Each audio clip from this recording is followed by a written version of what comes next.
Salon Privé is actually being a surprise to ourselves. I mean, today we've had all sorts of people come and see the bike. A couple of bankers have been in and some die-hard motorcycle enthusiasts going back to the 1950s and 60s. In fact, one guy actually used to share a flat with Barry Sheene. The Icon Sheene motorcycle is unique. In fact, it's the world's most powerful production bike and also a tribute to the late Barry Sheene.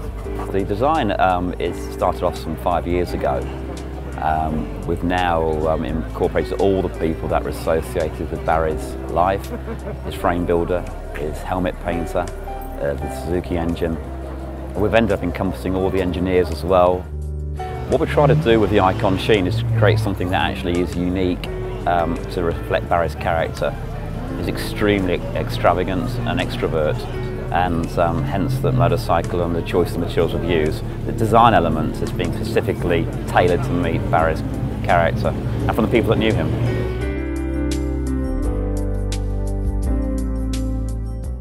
This is the only one there is. The estimated time for building the motorcycle is 8 months. I mean, from start to finish, from the receipt of the order.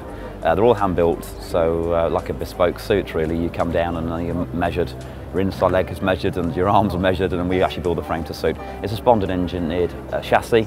Obviously Barry Sheene's first race-winning chassis was Spondon engineering chassis. All the brake setup, all the controls are all hand adjustable, and that's for the reach and also for the pressure on the master cylinder. It's keyless. So there's no key, it's a remote start. The brakes are 6-piston aluminium calipers, tiny little calipers, but they're fantastically good at stopping you.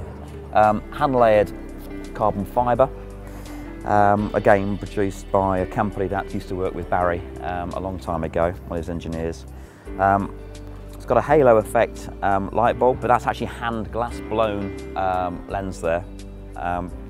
Air intake into the turbocharger, which actually feeds down this handmade aluminium tube down here.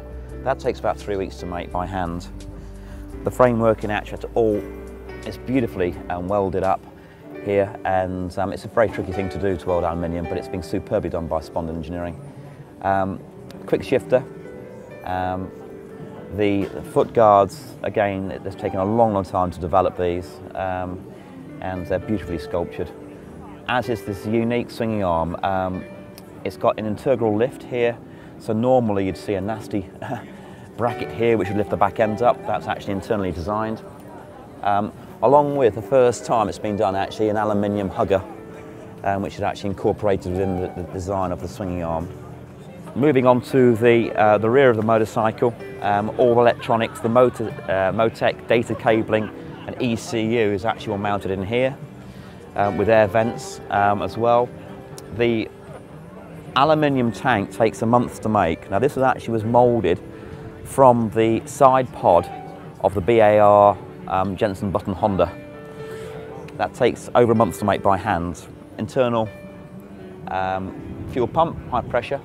Moving on to the clocks, in actual fact, they're very minimalistic. If you look at the clocks here, with the famous number 7 on down here, but also engraved and endorsed by Barry Sheene and Stephanie Sheene, that's obviously Steph's wife. This Daffy Duck logo here is solid silver, handmade in Switzerland. All the switchgear you'll find is completely bespoke. The eye was being picked up but actually won't see is the lack of bolts and nuts actually holding the bodywork together.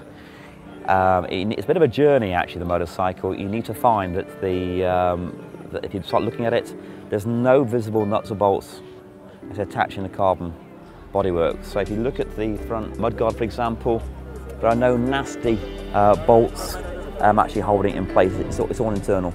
Likewise, the bodywork actually flows without a single screw or nut or bolt. We've created something we think very unique to reflect Barry's character, and certainly it's very, very powerful, but extremely rideable. It's the modern electronics have actually smoothed out all the nastiness of the turbos.